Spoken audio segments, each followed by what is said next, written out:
Hey everyone, my name is Angela Williams. If you don't know who I am a therapist, I am a leadership mindset coach, and my mission, my goal is to help ambitious, visionary leaders to get out of their own way, to get out of their heads, to overcome the pervasive patterns that keep us from the excellence we know we can achieve.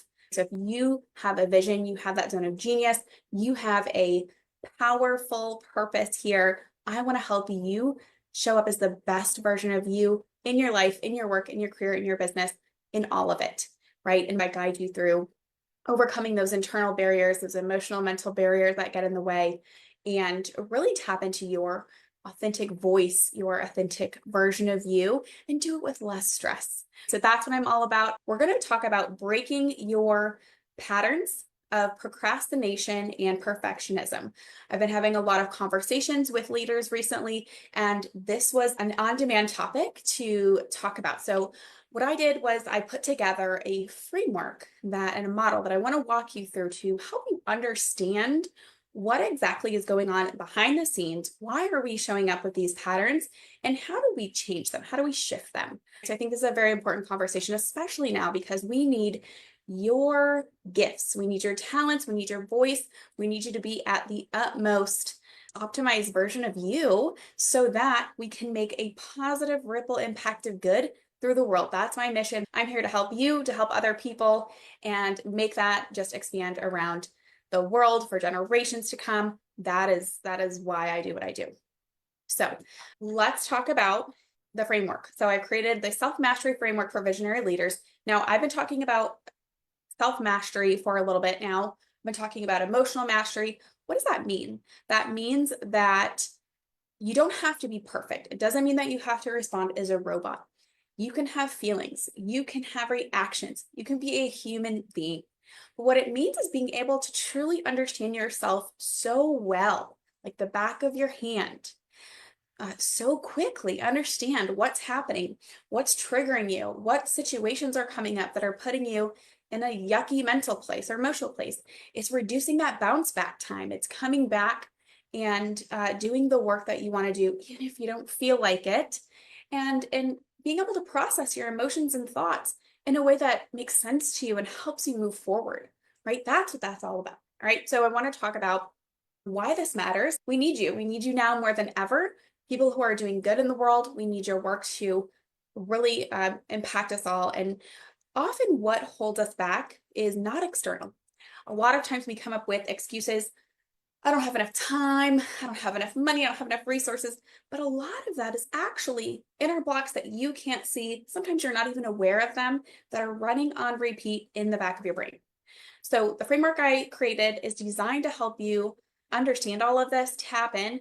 I mean, when we talk about this, the inner work, awareness is so much of the battle, just being aware of what's going on, because if you're not aware of it, you can't change it. But if you're aware of it, you can make efforts to change things, right? And be able to step into that leader that you want to be with clarity, with purpose, with confidence, and be at the top of your game. That's what we're looking for here. So the framework that I have covers a few different areas. I'm actually going to share my screen so you can see what this looks like. So I feel like it's super helpful to have a visual of what is going on. So here it is. I want to break this down into 4 different areas. So at the top of this model, you have the ideal characteristics and states of being. So this is going to be your flow state. This is going to be your calm, peace. This is going to be your focus, your motivation, all of the good things, the curiosity, the creativity, all the things that you want to be able to tap into, confidence, right, at any time. Okay. Then we've got at the center, your core self.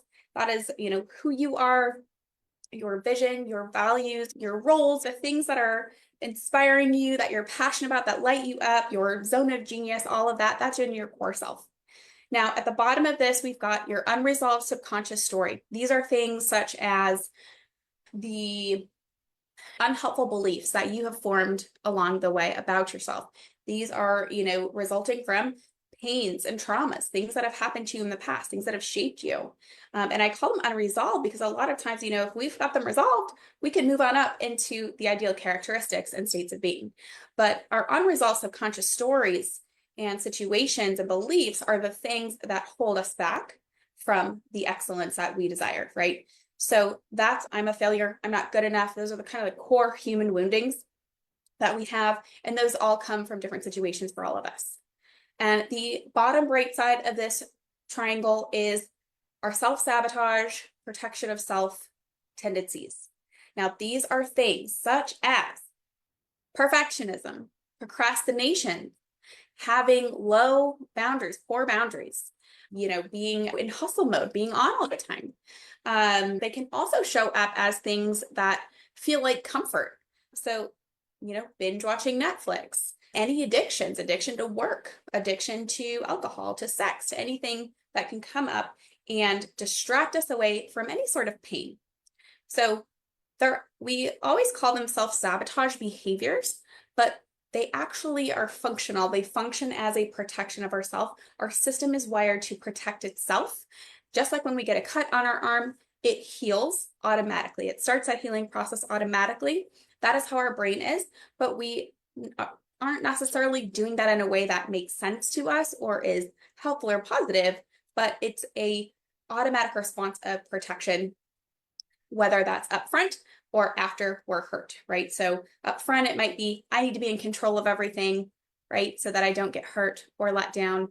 I have to be perfect so people don't judge me or say harsh things about me. And that protection of self, again, afterward can feel like, oh, I just need to hibernate for 3 days, right? And some, I'm not saying that rest is important. It so very much is, but there's a difference, right? There's a fine line there. So what is happening for you out of self-sabotage? What is helping, or what is happening for you out of a protection of yourself? And in your core self, we're talking about your energy, your capacity. So all of this is in relation to your core self. If you are watching and you have questions, please let me know. I love to clarify this. And when I explain it to my clients, we go through examples, which I'm going to do in a second, to help flush this out. So that's where we're gonna go. So just to give you another clear picture of what all this entails, the ideal characteristics and states of being, we've got the confidence, peace and calm, compassion, consideration, happiness, humor, self-love, creativity, curiosity, acceptance, motivation, focus, self-control, neutrality.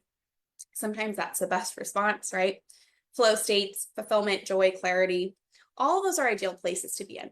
And then your authentic self, encapsulates your energy, your roles, your interests, your mind, body, soul connection, your zone of genius, all of that. The unresolved subconscious story contains pain, trust, fear, distrust. That can come up a lot of time in our ability to hire people in our business. We're distrusting or we've been let down. We want to protect ourselves. So we take that back on, we do it all, right? Some of the time, we are avoiding, we are procrastinating on things because we have a belief that we're not good enough, that we're not lovable, that we're a failure, and that we're incapable of the great things that we want to do. What is that quote by Marianne Williamson? It's not that we are afraid of our inability, but it's afraid of our power, right? I'm a little quoting that, but you know what I'm talking about. Like, we're afraid of our infinite power that we have.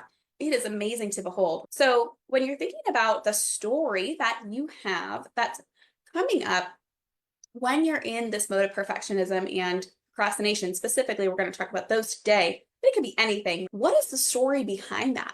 Why are you needing to be perfect? What is causing you to push something off, avoid, or procrastinate on something? Does it feel overwhelming? Is it hitting you on an emotional level? Does it feel overwhelming and too stressful? Or are you confused? Is it that you're pausing because you're not in alignment? Your body's saying, nope, we're not doing this. I don't agree with it. I'm not passionate about this. I don't like this. So we have to really, again, be able to sit and reflect and ask ourselves these questions to understand where this is coming from. If you have a story that's a little bit more victim-based, no one's helping me, I have to do it myself. we have to understand where did that come from? What event is fueling the story? That's then fueling your behavior. So I'm under the strong belief that our beliefs about ourselves and situations in the world impact our emotions, our thoughts, and our behavior and our patterns. It's the beliefs. So we have to really understand our belief system. And again, this is something that we don't automatically just say, oh yeah, well, I'm not putting out my latest lead magnet because I'm, not lovable. And so therefore, I'm afraid if I put it out, people aren't going to use it or reject me or tell me it's stupid. We're not really thinking like that normally. This is a process. This is something you have to strengthen the muscle on. This is what I work with my clients on all of the time, every single day. And I tell them, hey, when I'm done with you, you're going to be your own coach, your own therapist. You're going to be able to figure this stuff out. My goal is so that you don't need me anymore. I want you to be able to master your mindset, master your emotions, master all of the stuff, the story, and flip it around. Heal from the stuff, the pain, the traumas, right? We got to work on that too. So examples of the self-sabotage slash protections of self, right? Think about it. If you are stuck in perfectionism, what does that protect you from? I want you to write that down if this is something that you're thinking about, I want you to write that down. What is this protecting you from? What is this keeping you from? What is this procrastination? What is this telling you? How is this supporting you? Is it trying to get you to go in a different direction? Are you procrastinating because you do have a belief that you're not capable of delivering the quality that you promised? So what is that? Same with people pleasing. Again, if I'm super nice, people aren't going to reject me. If I say no, people aren't going to like me. They're going to think I'm mean. And sometimes it's like I'm compensating for what I didn't get when I was younger, right? If I was not given help, maybe I helped way too much and extend myself. Overextensions on this list. So think about these pieces. Which one is coming up for you? There could be more than one. Perfectionism, people pleasing, procrastination. You've got to be in control of all of it. Poor boundaries, hustle mode, I'm always on. Or I'm stuck in prep mode, I'm not doing the actions. I have imposter syndrome, I'm overextended, I'm stressed. This stuff leads to burnout, right? Because we're not living healthfully. The addictions come in. Netflix, phone, shiny object syndrome, right? It's a distraction. So I want you to know if you're seeing this stuff and you're saying, oops, all of that's me, it's okay. This is normal. There's nothing wrong with you. It is just time for you to get a full understanding of what's going on and how to make the change. So how do we address this fully? All right. So let's say that you have an unresolved subconscious story that you are not lovable. This could happen from any situation in the past, but that's the belief that when we do a deep dive, we find that's what it is. How that can impact you is that you notice that and you think to yourself, either you go a couple ways, right? I really need to know that I'm lovable. I really need to know that. And so we go after that stuff, right? So that's why we sit on our phone and look at the likes and the comments. Is there anything? Is there anything? Do people like me? Am I likable? Am I lovable? And so that can, impact our ability to move forward, especially as a business owner, right? If we're online, if we're front facing, we have our own brand, that stuff can come up. It can also come up if you're a leader leading a team. You might, be really okay with being everyone's friend. When it comes to disciplinary conversations, I don't know what to do. And I don't want to do it. It's uncomfortable because I don't want them not to like me. Because that would feed into this horrible feeling, right? We don't want that. We avoid that discomfort at all costs. Discomfort is the opportunity for us to propel into our more excellent, successful self. So we're looking at the unresolved subconscious story. And how do we get out of this pattern, right? So we have this underlying belief, not lovable. Then that puts us into people-pleasing mode, right? Maybe some perfectionism. We don't want to be rejected. We don't want to be hurt. Makes sense. We avoid pain. And then we look at how do we move up into this top area? How do we feel good, feel confident about what we're doing, no matter who is in the room or not? We love ourselves so much that we are not going to compromise our authentic self, our energy, our interest, our zone of genius for anything. It's going to be looking at a different approach for all of this.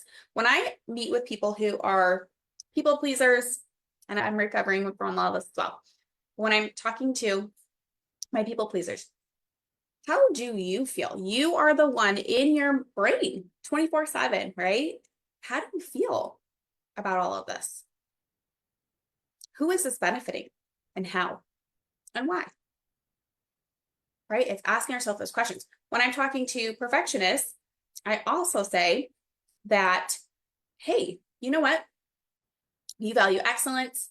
You outperform everybody on a regular basis. And sometimes the perfectionism really stops us from getting the stuff done. So let's look at the standards. Are these realistic? Are these too high, right, to get this out? And I love high standards. I love excellence. I value that as well. But when we are trying to attain perfect, that can be the unrealistic standard that keeps us paralyzed. And how can we consider a different perspective?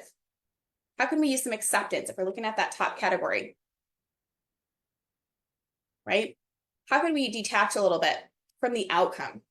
That's really the goal, being neutral about it, putting it out there. And if people react to it, great. If not, we learn a lesson, we tweak it, we optimize it, right? And I'm saying this from a place of doing my own work, so much inner work.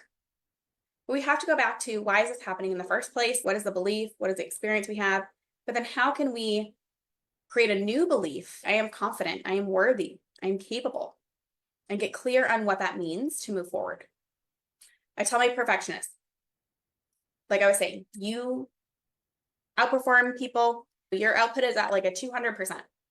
If you were to have a good enough standard, right, to get it going, get it out there, whatever that is, your proposal, your program, your project, your whatever, product, service, you can always tweak it later, number one. Number two, your less than perfect standard is going to be over 100% anyway, right? It's going to be great. So think about that. Take the pressure off. Anything we can do to take the pressure off, that is what we need to do. The goal here is addressing your subconscious story. We need to resolve it. We need to understand our patterns of self-sabotage and protection of self. We need to be able to recognize that and acknowledge that, hey, self, good job. You're trying to protect me, but here's what I'm going to do instead. Right? And then we're going to move into, how can I approach this from one of these areas? So confidence, what are our beliefs? What are the words we're telling ourselves? I'm capable, I'm able, right? Here are the examples of when I've done this before. Peace and calm, that's why we do meditations. That's why we do breathing exercises. That's why we do somatic work. We want to attack this in all different directions for holistic self-care. That is an important quality to me as well. All right. How do we take a more humorful, happy approach? How do we take the stress off? We put so much pressure on ourselves to do better, to do more. Okay, so let's get clear about what all of this means, how this is working together, and how we can change it. So know that if you're in this situation right now, if you're feeling challenged, you're feeling overwhelmed, and you want to still work on the perfectionism, you want to still work on the procrastination, it's totally possible. You can overcome this. A lot of it's going to be doing that deeper work. This is, again, what I help my clients with. So I'm happy to help you dive into this more. But I want you to ask yourself those questions. So what are the patterns that I have? What is this doing for me? Is this protecting me? Is this helping me from something? Am I trying to redirect myself because this isn't what I'm passionate about? All of these things, it's all just information that we take in and we get an answer and we move forward, right? We move toward that clarity piece. That's going to help us be that better leader always. more clarity, more understanding of self, more ability to regulate ourselves and be able to, instead of being reactive, be proactive because we know what's happening in behind the scenes. Okay. I want you to think about that. I want you to think about how the patterns come into play. I want you to think about what's an alternative way to approach this. What's a preferred belief that I have about myself instead of, I have to do hard work to succeed, or I can't put something out until it's perfect. What's a different belief? My stuff is ready and I can tweak it along the way. I know my stuff and I'll put out what I feel good and comfortable with, and I'll stretch myself a little bit more in the future, or stretch myself a little bit now. And I'll remind myself, like, it's a tweaking process always. That is what we do here, right? It's all about the mindset. And we can work together on this more deeply. I want to be able to give you a deep understanding of those inner blocks, how that process is playing from subconscious belief all the way out into the behavior that you have every single day. And I want to be able to get you a strategy and a plan of how we're going to address that, again, mentally, emotionally, with the mindset. So you're watching this. Thank you so much for being here. I love talking about these things. Please leave me questions. If you have very specific things that you want to dive into, let's do that together. There's an opportunity right now where you can get on an hour call with me. We will deep dive into one of those self-sabotage, self-protective behaviors, right? So that could be something like procrastination, perfectionism, people-pleasing, hustle mode, right? All of that. And we'll get into that. We'll get into why, and we'll get into a plan to help you shift out of that behavior and into those preferred states and characteristics that help you show up as that full leader and actually enjoy your life and stress less. So book a clarity call. The link is going to be in the comments, and this will really change your life, honestly. It's going to be able to be repeatable over and over again. You'll be able to catch yourself, practice this, and move forward. Okay. All right. Thank you so much. Have a great day. I will talk to you soon.